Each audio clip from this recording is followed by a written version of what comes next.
União de Facto.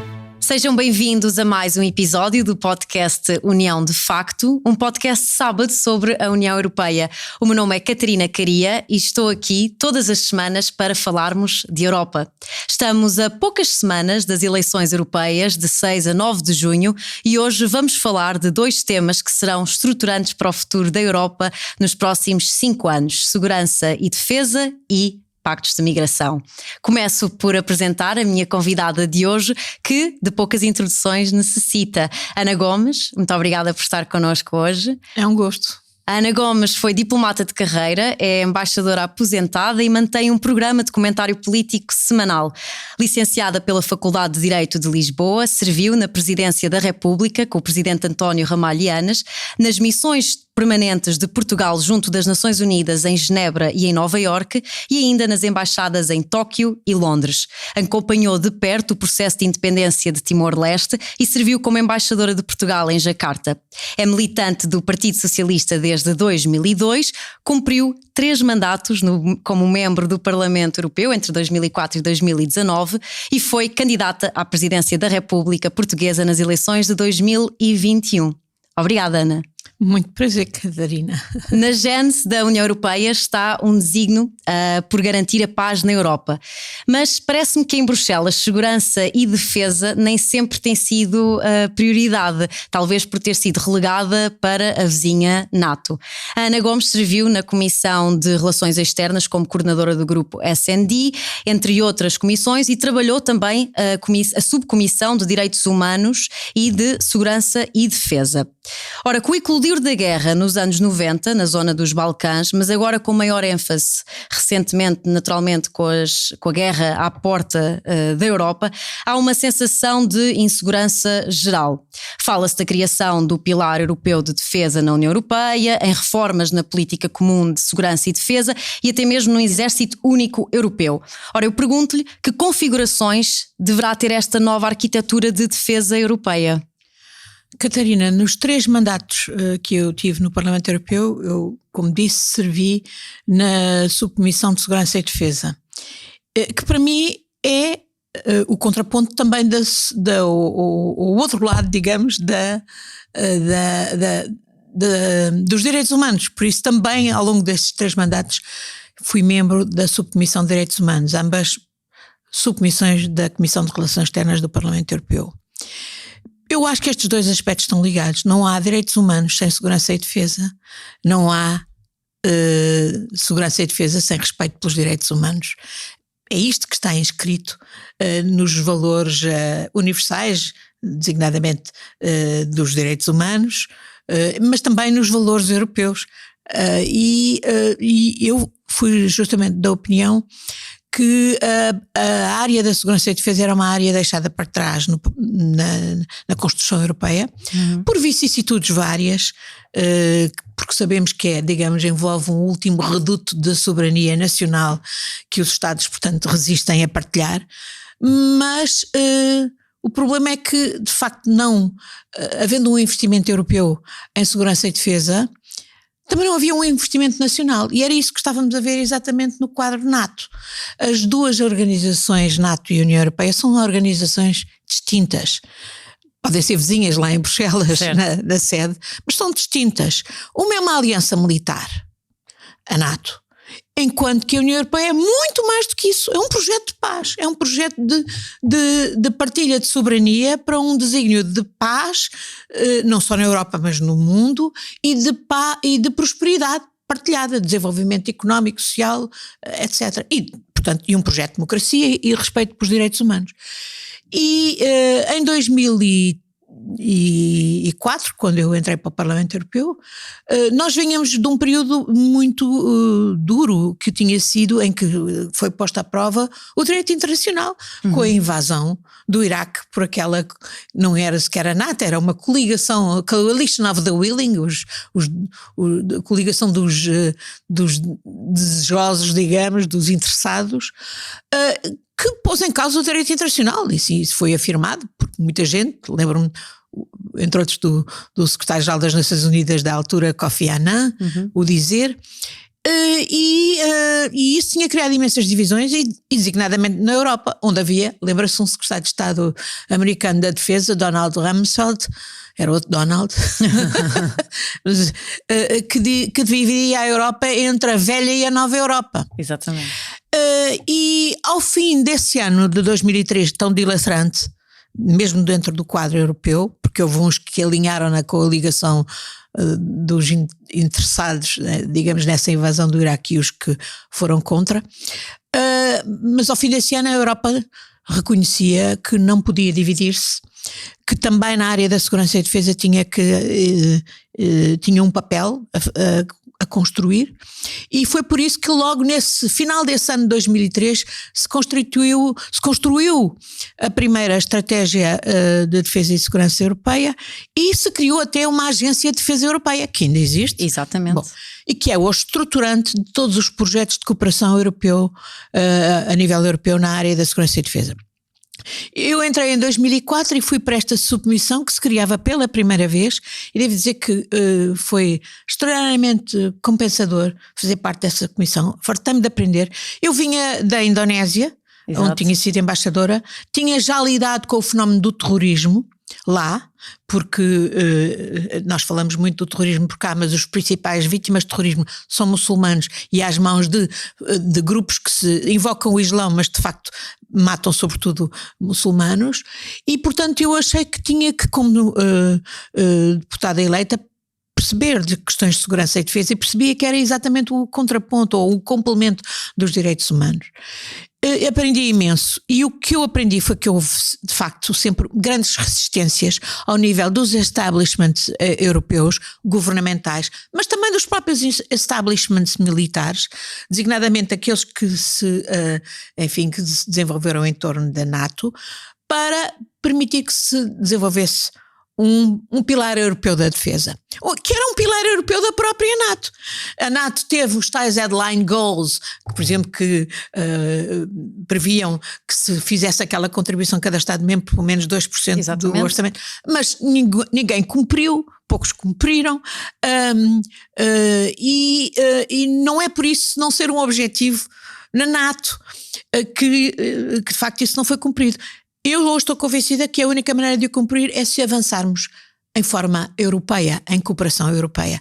Não é certo. Nenhum país sozinho que vai fazer os vultuosos investimentos que são necessários para fazer face às necessidades de segurança e defesa que nós hoje temos, ainda por cima acrescidas, porque hoje temos guerra na própria Europa. Certo. Temos guerra que resulta da agressão russa à Ucrânia, e sabemos que os desígnios imperialistas de Putin não pararão nas fronteiras da Ucrânia se não forem ali mesmo travados. Certo, e a mim também me parece que, para além desta questão, falámos obviamente e falamos muito bem da Ucrânia e da Rússia, mas também importa olhar para Gaza, e importa também perceber naturalmente, e se Putin ganhar em Gaza, aquilo que não vai ganhar na Ucrânia, o que é que isso significa também para a nossa segurança e defesa, não é? A partir do momento que temos o conflito hoje na Palestina, e concretamente o horror, aquilo que muitos consideram um genocídio, e eu também alinho com esse entendimento,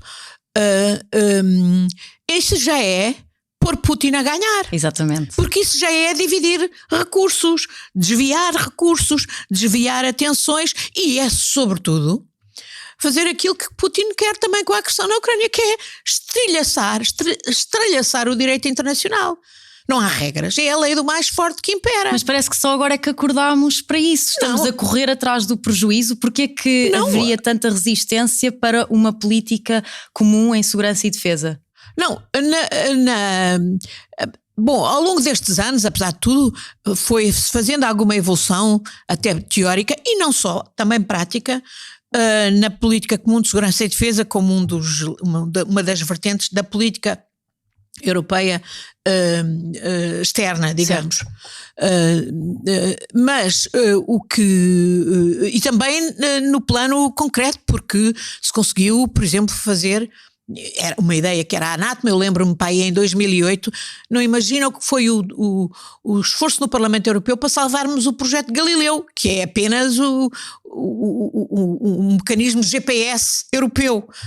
plus, é mais refinado ainda.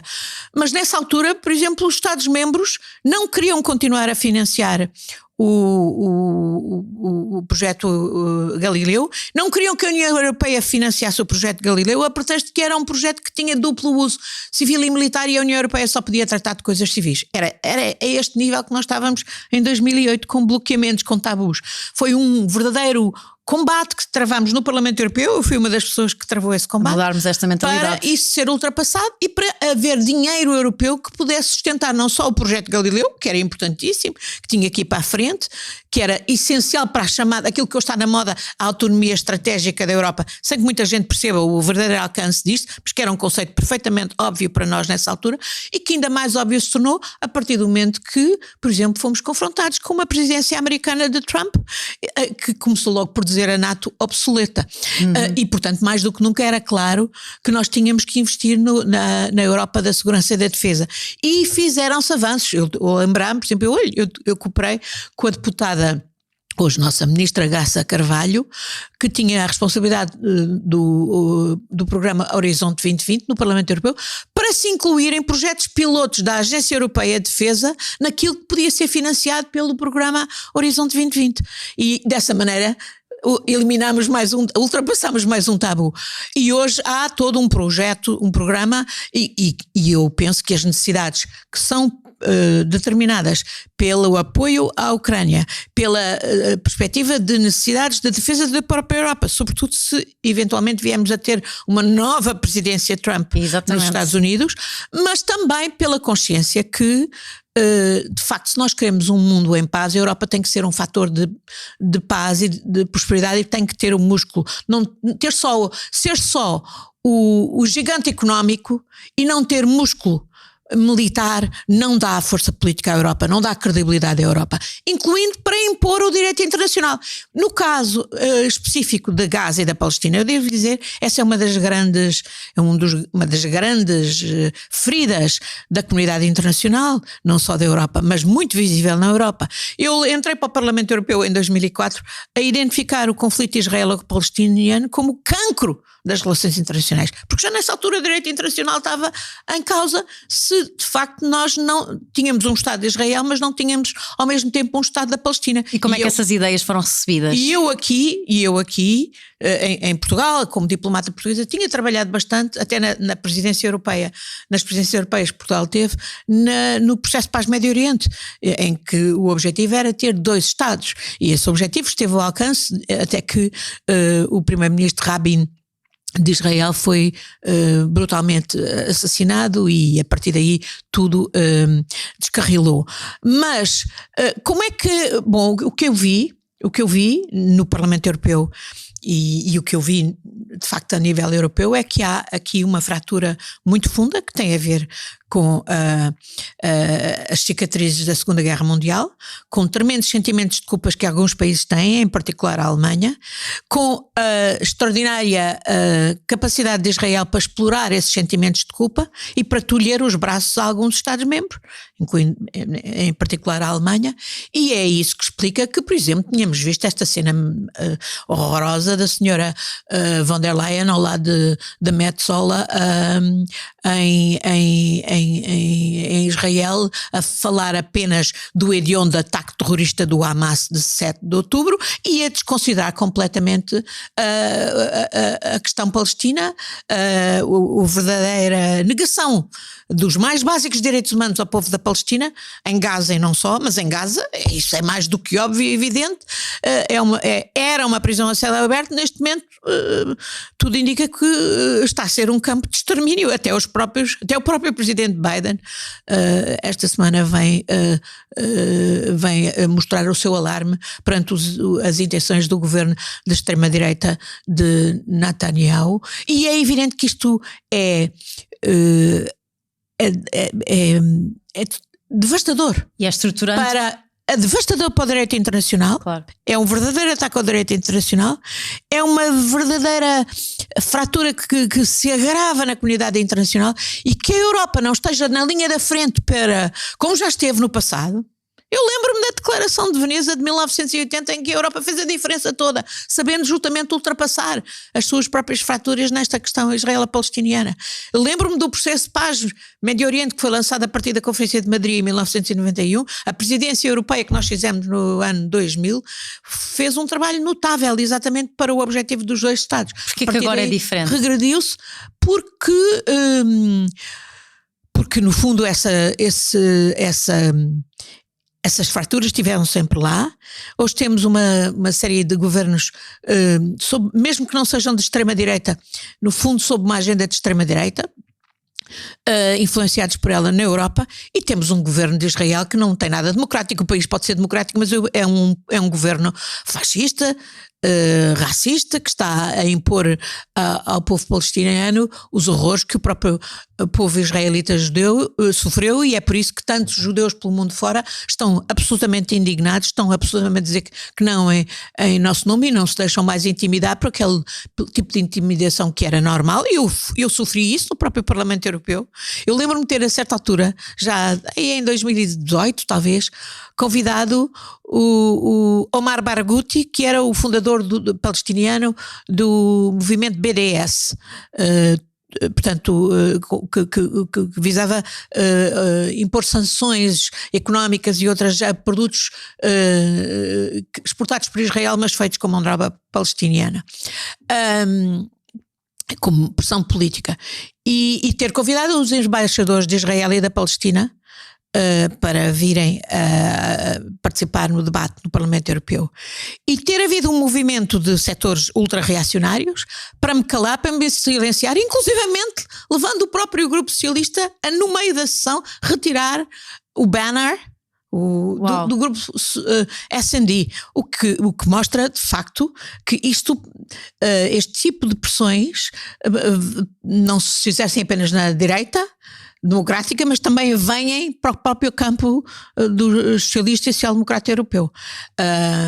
E felizmente que houve nessa altura um movimento de judeus progressistas que decidiu assumir a minha defesa, dizendo, porque eu estava a ser acusada de antissemitismo, é a acusação clássica, a quem não é judeu de ser antissemita, e a quem é judeu de ser aquilo que eles dizem self-deprecating Jew, um judeu que diz mal de si próprio. Sim. Ora bem, é exatamente isso que hoje levanta tantos judeus para esse mundo fora, a rebelar-se contra aquilo que é uma perversão total do que deveria ser o Estado Democrático de Israel, e esse Estado Democrático, para sobreviver, precisa absolutamente ter um Estado Democrático da Palestina ao lado, porque obviamente senão estará sempre a alimentar grupos terroristas do tipo do Hamas, que nunca cresceriam se não tivessem tido a conivência de Israel. Essa é a verdade. Sim, a Ana pegou aqui numa questão, e agora trazendo também à conversa as migrações, falou da pressão, esta pressão que se sente no Parlamento. Eu também diria que nós hoje em dia sentimos muito isso com a Hungria de Orbán. Claro.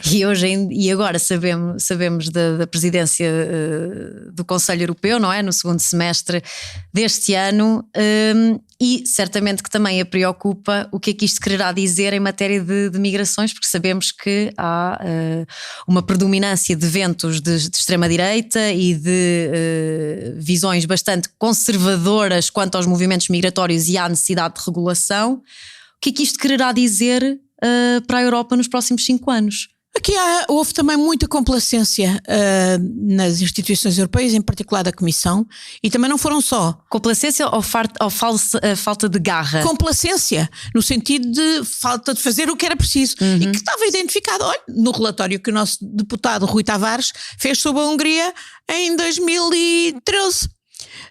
Onde ele já identificava tudo o que era preciso fazer ao nível europeu, porque a Hungria manifestamente estava a violar os valores europeus já sob Orbán, e foi a Comissão que não fez o que nós, Parlamento, lhe pedíamos, de utilizar o artigo 2 e o artigo 7, etc.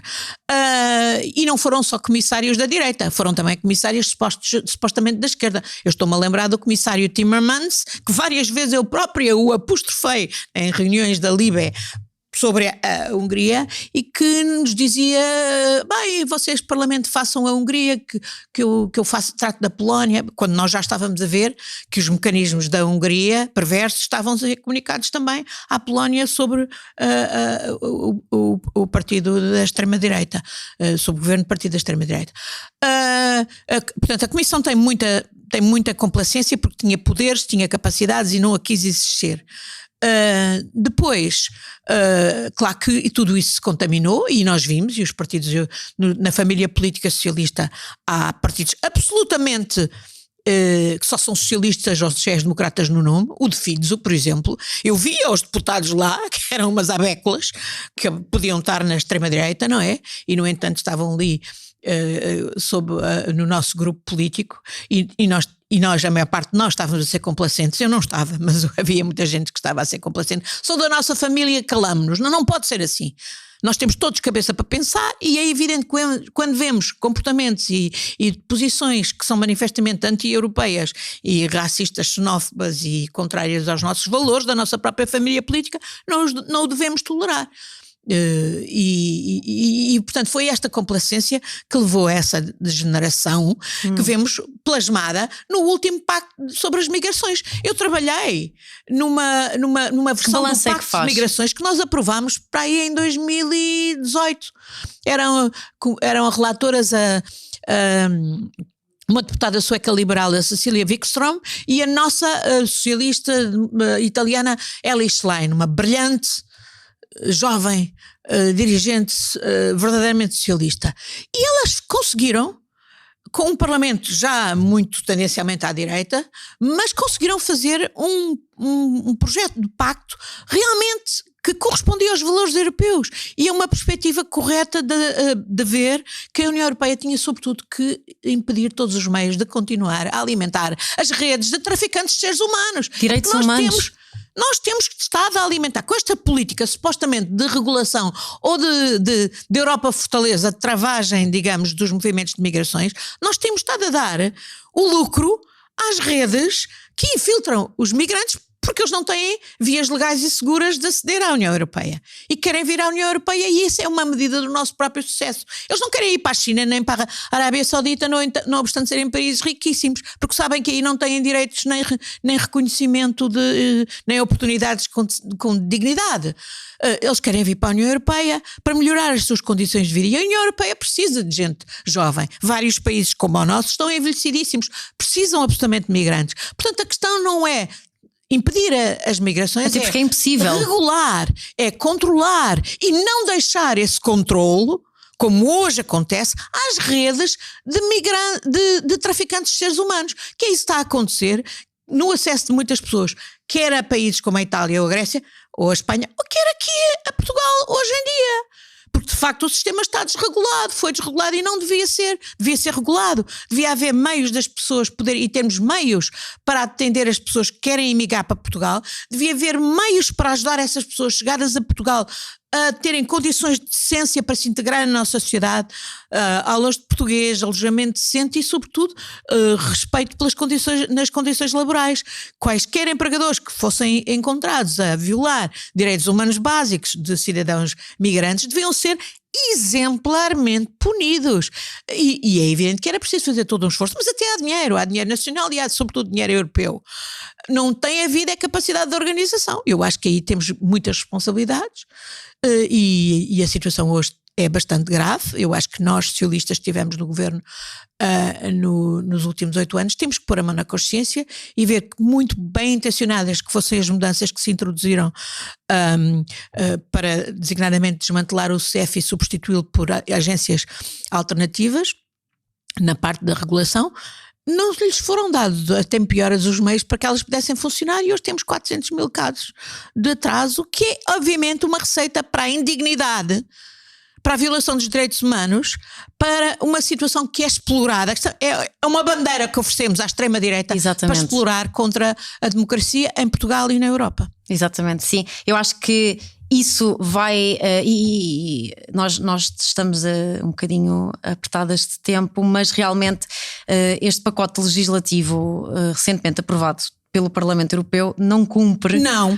cumpre. Eu nunca votaria a favor dele. E não me venham cá dizer que era preciso do mal ou menos, etc. Há mínimos. E os mínimos são esses valores essenciais. E a União Europeia fazer acordos chamados de readmissão. Eu fui a muitos dos países com quem estávamos a negociar esses acordos já antes, como que foi negociado pela senhora Merkel com a Turquia, que nem sequer foi a União Europeia que o fez, foi a senhora Merkel que o negociou diretamente com o Erdogan. Viu-se que não funcionou e que era imoral e que era ineficaz e que justamente só reforçava as redes traficantes e mais dava um instrumento de chantagem a Erdogan sobre a União Europeia, como já tinha acontecido com Gaddafi. Eu fui, por exemplo, também à Líbia, estava-se a negociar um acordo de readmissão com a Líbia e esses acordos nunca funcionam ou funcionam contra nós, porque dão de facto uma arma de chantagem a vários governos que querem, maximizar a sua relação com a União Europeia e não controlam as redes traficantes. Portanto, eu jamais teria votado a favor deste pacto de migração porque considero que a União Europeia externalizar as suas responsabilidades na gestão dos fluxos de migrantes, na solidariedade que se exige na repartição desses fluxos em função das necessidades e das capacidades de cada país, com o devido apoio. Só para que a senhora von der Leyen vá atrás da agenda da senhora Meloni, não. Isso é inaceitável e eu jamais teria votado a favor deste pacto e denuncio e quereria que os deputados que venham para o Parlamento Europeu e que vão trabalhar nesse setor rapidamente identifiquem todas as provas de falhanço desse sistema, porque vai falhar, não tenha mais pequena dúvida, e rapidamente exijam uma revisão desse pacto, de maneira que efetivamente se respeitem os direitos humanos e se faça uma gestão realmente eficaz e decente e digna das migrações, com a devida solidariedade que é exigida para os países europeus. Eu, por exemplo, sou a favor, se um país não quer receber migrantes, como era o caso, por exemplo, da Hungria, então paga.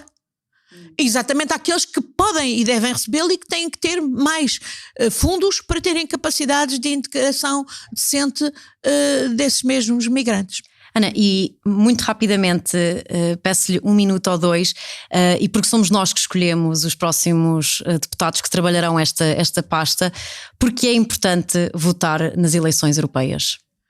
Porque justamente no Parlamento Europeu é que se fazem, sem o Parlamento Europeu não se fazem as leis que se aplicam em toda a Europa, e é leis que são 80% das que se aplicam aqui em Portugal.